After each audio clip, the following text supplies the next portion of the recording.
प्रिय भक्तों, नमस्कार।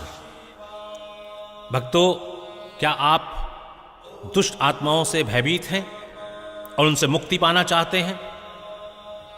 ऊपरी का आप पे कोई असर है ऐसा लोग बता रहे हैं तो परेशान मत होइएगा, बिल्कुल चिंतित मत होइएगा, क्योंकि हम आपके लिए एक अद्भुत हनुमान जी का मंत्र लेकर आए हैं, जिसके सुनने मात्र से सभी नकारात्मक आसपास में जितनी भी आत्माएं हैं वो सभी डरकर भाग जाती हैं। ग्रह कलेश यदि हो रहा है वो दूर हो जाता है, मिट जाता है। आपकी नौकरी व्यवसाय में किसी तरह की हानि हो रही है, वो लाभ देना शुरू कर देगा और सभी प्रकार का निवारण करते हुए इस मंत्र का श्रवण आपको बहुत ही फलदायी सिद्ध होगा, ये निश्चित जान लीजिएगा। बहुत गूढ़ मंत्र है जो हम शास्त्रों से, उपनिषद से निकाल कर लेकर आए हैं, तो कृपया ध्यानपूर्वक सुनिएगा, क्योंकि ये संस्कृत से गूढ़ता के साथ बनाया गया है। सुनिए ये मंत्र। ओम ऐं ह्रीं हनुमते रामदूताय लंका विध्वंसनाय अंजनी गर्भ संभूताय शाकनी डाकनी डाकनी विध्वंसनाय किलि किलि बुबुकारेण विभीषणाय हनुमत देवाय ओम ह्रीं श्रीं होम हां फट् स्वाहा। ओम ऐं ह्रीं हनुमते रामदूताय लंका विध्वंसनाय अंजनी गर्भ संभूताय शाकनी डाकनी डाकनी विध्वंसनाय किलि किलि बुबुकारेण विभीषणाय हनुमत देवाय ओम ह्रीं श्रीं होम हां फट् स्वाहा। ओम ऐं ह्रीं हनुमते रामदूताय लंका विध्वंसनाय अंजनी गर्भ संभूताय शाकनी डाकनी डाकनी विध्वंसनाय किलि किलि बुबुकारेण विभीषणाय हनुमत देवाय ओम ह्रीं श्रीं होम हां फट् स्वाहा। ओम ऐं ह्रीं हनुमते रामदूताय लंका विध्वंसनाय अंजनी गर्भ संभूताय शाकनी डाकनी डाकनी विध्वंसनाय किलि किलि बुबुकारेण विभीषणाय हनुमत देवाय ओम ह्रीं श्रीं होम हां फट् स्वाहा। ओम ऐं ह्रीं हनुमते रामदूताय लंका विध्वंसनाय अंजनी गर्भ संभूताय शाकनी डाकनी डाकनी विध्वंसनाय किलि किलि बुबुकारेण विभीषणाय हनुमत देवाय ओम ह्रीं श्रीं होम हां फट् स्वाहा।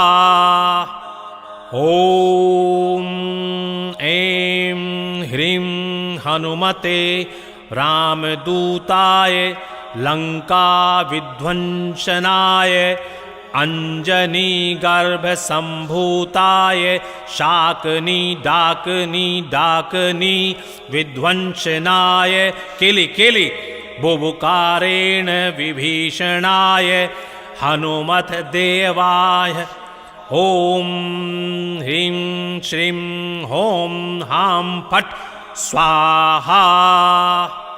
ॐ ऐं ह्रीं हनुमते रामदूताय लङ्काविध्वंसनाय अंजनीगर्भसम्भूताय शाकनी विध्वंसनाय किलिकिलि बुबुकारेण विभीषणाय हनुमत देवाय ॐ ह्रीं श्रीं ॐ हां फट् स्वाहा। ॐ ऐं ह्रीं हनुमते रामदूताय लङ्काविध्वंसनाय अंजनीगर्भसम्भूताय शाकनी विध्वंसनाय किलिकिलि बुबुकारेण विभीषणाय हनुमत देवाय ॐ ह्रीं श्रीं ॐ हां फट् स्वाहा। ॐ ऐं ह्रीं हनुमते रामदूताय लङ्काविध्वंसनाय अंजनीगर्भसम्भूताय शाकनी विध्वंसनाय किलिकिलि बुबुकारेण विभीषणाय हनुमत देवाय ॐ ह्रीं श्रीं ॐ हां फट् स्वाहा। ॐ ऐं ह्रीं हनुमते रामदूताय लङ्काविध्वंसनाय अंजनीगर्भसम्भूताय शाकनी विध्वंसनाय किलिकिलि बुबुकारेण विभीषणाय हनुमत देवाय ॐ ह्रीं श्रीं ॐ हां फट् स्वाहा। ॐ ऐं ह्रीं हनुमते रामदूताय लङ्काविध्वंसनाय अंजनीगर्भसम्भूताय शाकनी विध्वंसनाय किलिकिलि बुबुकारेण विभीषणाय हनुमत देवाय ॐ ह्रीं श्रीं ॐ हां फट् स्वाहा। ॐ ऐं ह्रीं हनुमते रामदूताय लङ्काविध्वंसनाय अंजनीगर्भसम्भूताय शाकनी विध्वंसनाय किलिकिलि बुबुकारेण विभीषणाय हनुमत देवाय ॐ ह्रीं श्रीं ॐ हां फट् स्वाहा। ॐ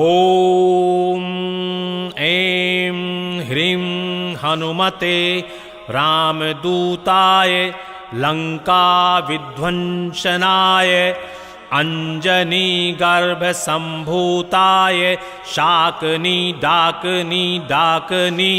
विध्वंसनाय किलिकिलि बुबुकारेण विभीषणाय हनुमत देवाय ॐ ह्रीं श्रीं ॐ हां फट् स्वाहा। ॐ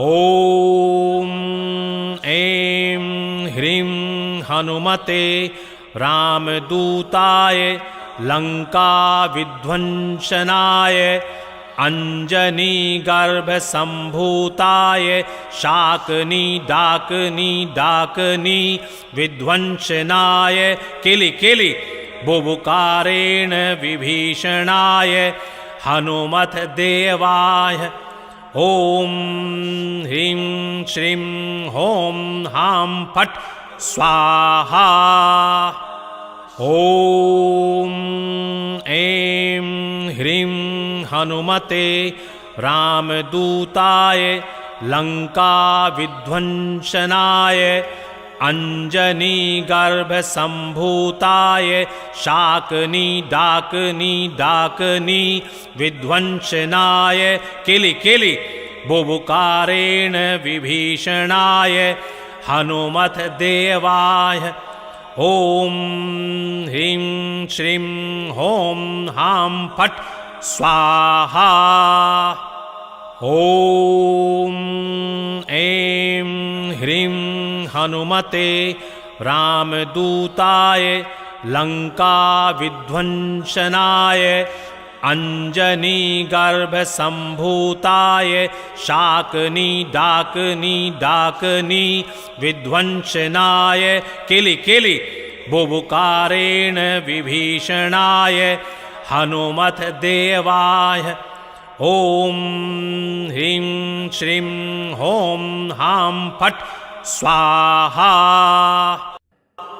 ओम ऐं ह्रीं हनुमते रामदूताय लंका विध्वंसनाय अंजनी गर्भ संभूताय शाकनी डाकनी डाकनी विध्वंसनाय किलि किलि बुबुकारेण विभीषणाय हनुमत देवाय ओम ह्रीं श्रीं हों हां फट् स्वाहा ओम ऐं ह्रीं हनुमते रामदूताय लंका विध्वंसनाय अंजनी गर्भ संभूताय शाकनी डाकनी डाकनी विध्वंसनाय किलि किलि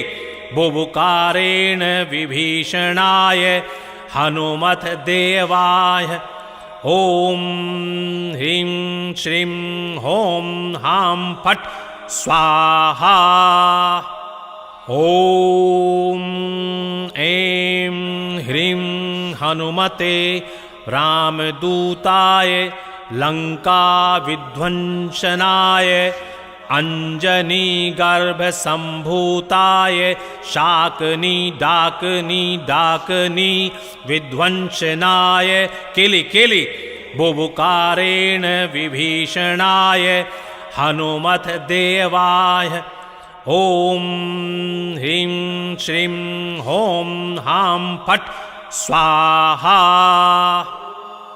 ओम ऐं ह्रीं हनुमते रामदूताय लंका विध्वंसनाय अंजनी गर्भ संभूताय शाकनी डाकनी डाकनी विध्वंसनाय किलि किलि बुबुकारेण विभीषणाय हनुमदेवाय ओम ह्रीं श्रीं हों हां फट् स्वाहा।